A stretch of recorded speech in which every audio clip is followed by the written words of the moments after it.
You deserve it all for the hard work you've put in. Come on, one treat can't hurt. It's not that much. It couldn't ruin your progress. Maybe not, but why stall out progress for the sake of pleasure? You say you deserve to indulge in some cookies just because you haven't eaten any in the past week? Sounds highly illogical when you say it like that. Incredibly foolish. Wouldn't it be better to keep feeling the boost that you're getting from exercising and not make it fall from a weak moment?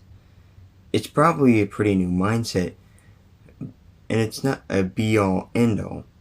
As usual, I'm mostly speaking from some experience, understanding of what makes people fall or stall out their goals that I see happening around me, as well as some things that I heard Hamza talk about months back. Still, I think I've got a pretty good point here. And that your cheat days are, in fact, not a reward. They are a punishment for you. You punish yourself every time you eat cookies or indulge in a longer gaming session than you should. This should be an easy question for you, I hope, but what was the reason you started to diet or work out? Whatever your motivation is, you typically have the same goal: get more in shape. In that case, how would a cheat day or cheat meal help? Obviously, it's not supposed to, but you likely underestimate how much potential you lose for every cheat meal you consume. Someone that eats McDonald's or Taco Bell or Sonic every week is not going to have any, even just once a month, would still be held back from having a maximized fitness sphere than someone who just never eats McDonald's or fast food at all. Since it's more expensive to eat takeout, they also tend to do better financially as well. I've noticed this in myself. A few days back, me and a friend were doing some shenanigans during one of our break times between during one of our 2-hour classes. And we realized that a package of brown sugar cinnamon Pop-Tarts was hanging by a thread in the vending machine in the building we were in. So a few tackles and kicks later, doing all the things, because I guess like 15 minutes of our time is worth a $1 Pop-Tart. We did get it without paying a single dime. I thought we should eat it to revel in the victory we had, and we split it between us, each getting one Pop-Tart, because you know how Pop-Tarts, they come in 2 per package. Each of us got one. That same day, well over an hour later, I would go to the gym and try to work out, and I ended up failing at like 3 things that I should have had the strength for. Namely shoulder press and a couple supersets that I did. I was really pressed about that, because I've fallen behind in shoulder press already, and I wanted to get back into it, and I failed at the weight that I tried to get back to, so I had to fall back again. I know I had the muscle strength for these workouts, but the soy, the carbs, the sugar, whatever garbage it was in there, dumbed down my muscles, destroyed my focus, and it failed me. I'm pretty confident that I wouldn't have that wouldn't have happened that wouldn't have happened with the Pop-Tart blocking my way. I swear I didn't just eat one. And remember, I didn't even have the whole package. I ate one Pop-Tart and my workout tanked, and I failed like 2, maybe 3 things. It was a few weeks back now, but I failed several things after eating one Pop-Tart, and I'm pretty confident that was the reason, because I was feeling fairly strong up to the point of me eating the Pop-Tart. The soy, the carbs, the sugar, whatever it was, if there's high fructose corn syrup in Pop-Tarts, I'm sure there is. No matter what it was, it could have been any of these 4 things. It was likely all 4 of these combined.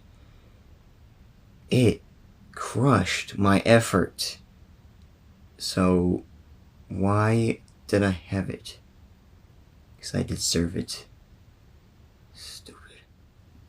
So if you've gone on a dopamine detox before, You should be familiar with the calmness and the peace that it comes with. One feeling you're also very familiar with is going to be boredom.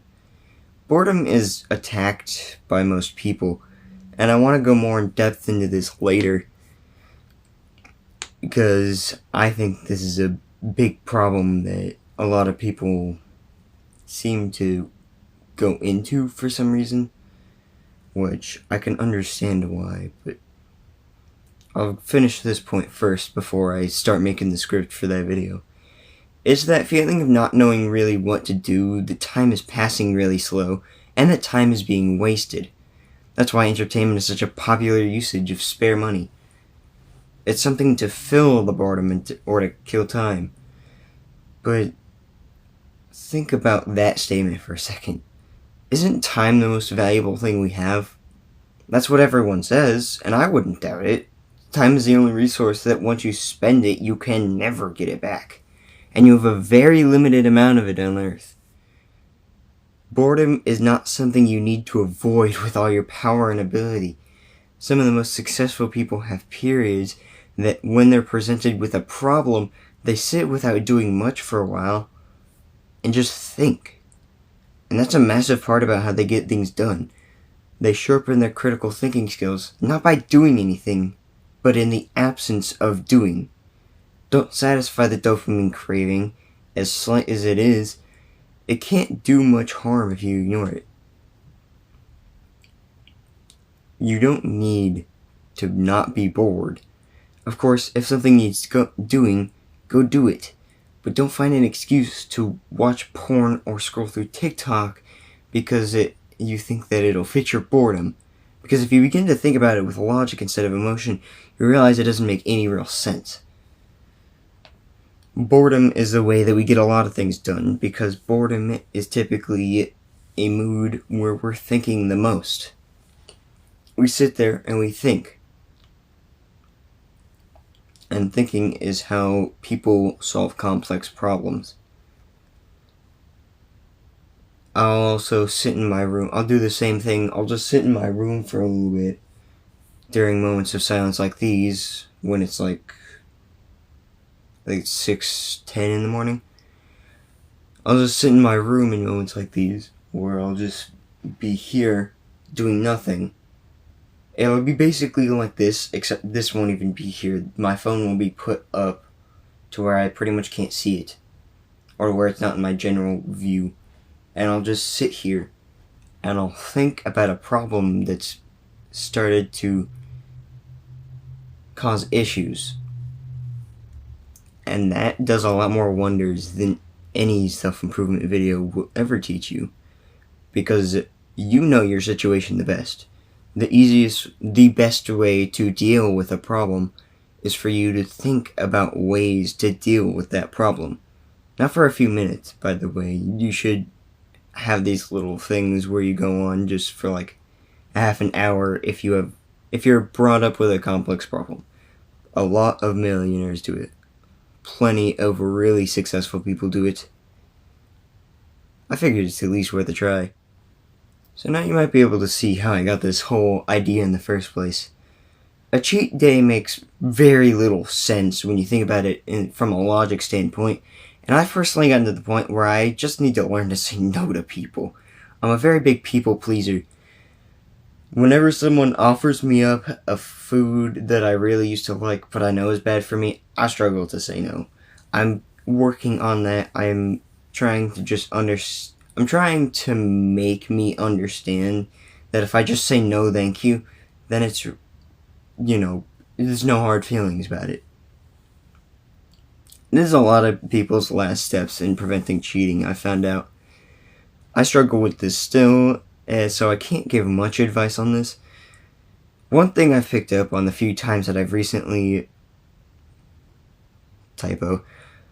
been successful at is that people don't care if you say no. There aren't any really hurt feelings when you tell someone that you don't eat cake or you're not a big fan of candy. If someone comes to you asking if you want to indulge in something you absolutely shouldn't, just say that you can't, or if you have the balls of steel, you can simply say that you won't. a lot of people might be confused at first, but simply telling people that having a lot of candy will ruin gains is both true and understandable. And even if they think that that's not a valid enough reason, why do you need to listen to them? You know your goals, they don't. Once I've mastered this skill, I'll come back to this whole topic again.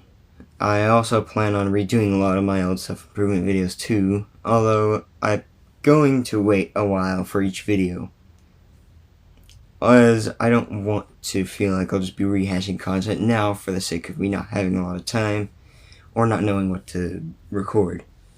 For now, after things get truly sorted, I'll just post like this every so often. I think I have a fairly good setup here. It's a really whack setup. I'm just going to show it to you. I have a freaking dresser. This isn't part of the dresser, by the way. This is like a thing on top of the dresser. I don't know how well you can see it because I don't have my camera flipped.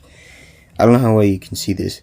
But my dresser just has a thing pulled out. I have a thing that I just found in the room. I have it placed on top of that. And then my phone is resting up against the shoe so that it can be brought forward a bit more. And then that is what you've been seeing this whole time. Needless to say, it's a weird setup, but in this room I don't have much else to go for. The other dresser that's on the same level is kind of blocked, but I think it works. And I'm only going to record like this when I have moments of pure silence, like when there's no one else awake in the house.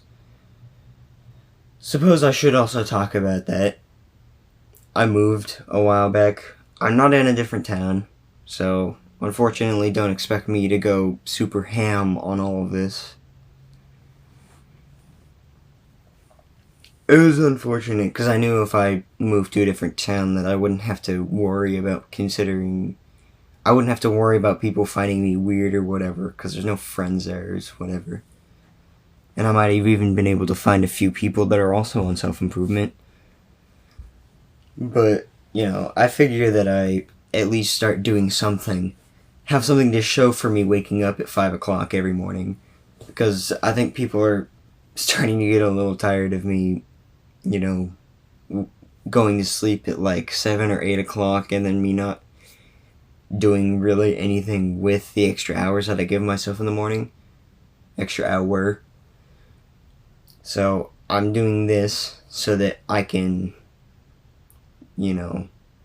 have a good opportunity to record. Because the only problem during the day would be that there's a lot of noise out there and there's not while it's morning time. So this is what I've got. I'm living with my grandparents right now, by the way. There's a lot of complications. This is a big reason why I started this channel in the first place. I don't want to live like this, and I don't wish it upon anyone to end up in these same sort of circumstances. Even though they may not be that bad, if you think about it from like a very big picture standpoint. I'm fairly blessed in a lot of things. I've got a 55-inch flat screen. I've got 2 PlayStations, 4 and a 3. I don't have to live in real poverty. I just have to live in the fact that we've never been able to find good housing since our house from 10 years ago burnt down. I don't want anyone to live like this, nevertheless. And I'm hoping that I can pass on a lot of that to you. I do also want to really quickly right here and a few more times, I want to give you 3 quick good resources. So for science-based stuff to improve your health, I recommend Andrew Huberman. He runs a podcast called Huberman Lab, where he goes over a bunch of neuroscience and he just sits there for like 2 hours and just completely nerds out about it. Sometimes with someone else. He'll have other people on, or he'll just be doing the whole video himself. It's potato for me, really, because there's still a lot of information to be taken from it. I think I do prefer the ones where he just does it by himself, because then there's a very linear structure and they don't get off on a tangent or anything. Nevertheless, both are good, and if you see one of a topic that relates to you a lot, I would recommend going for it. Probably the best one that I know about that I would recommend you go for, like right now, is his sleep one, because it has a lot of stuff that are very useful, no matter how rich or poor you are. You'll find how easy it is to sleep hack, really. The second guy, for more of the entrepreneurial side of you, for business and whatnot, is Alex Hormozy. I watch this guy a lot. Not as much as I used to, because I haven't found a lot of time to watch him for some reason. I think I'm just making up an excuse for that, because I'm pretty sure, 95% sure, that I wasted time yesterday.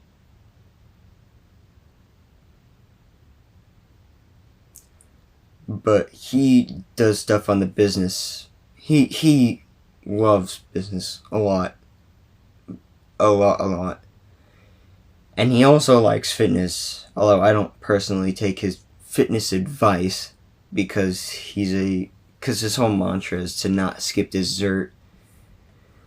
So I've been, I haven't really followed his fitness advice that much. I don't know how good it is. I just know that his business advice is really good, because he's worth over $100 million.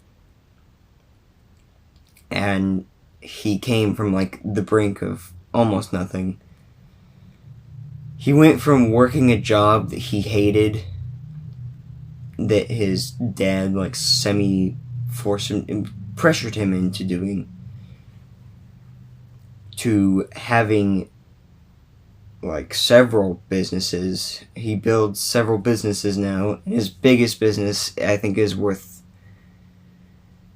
tens of millions, if not the business that makes him worth over $100 million.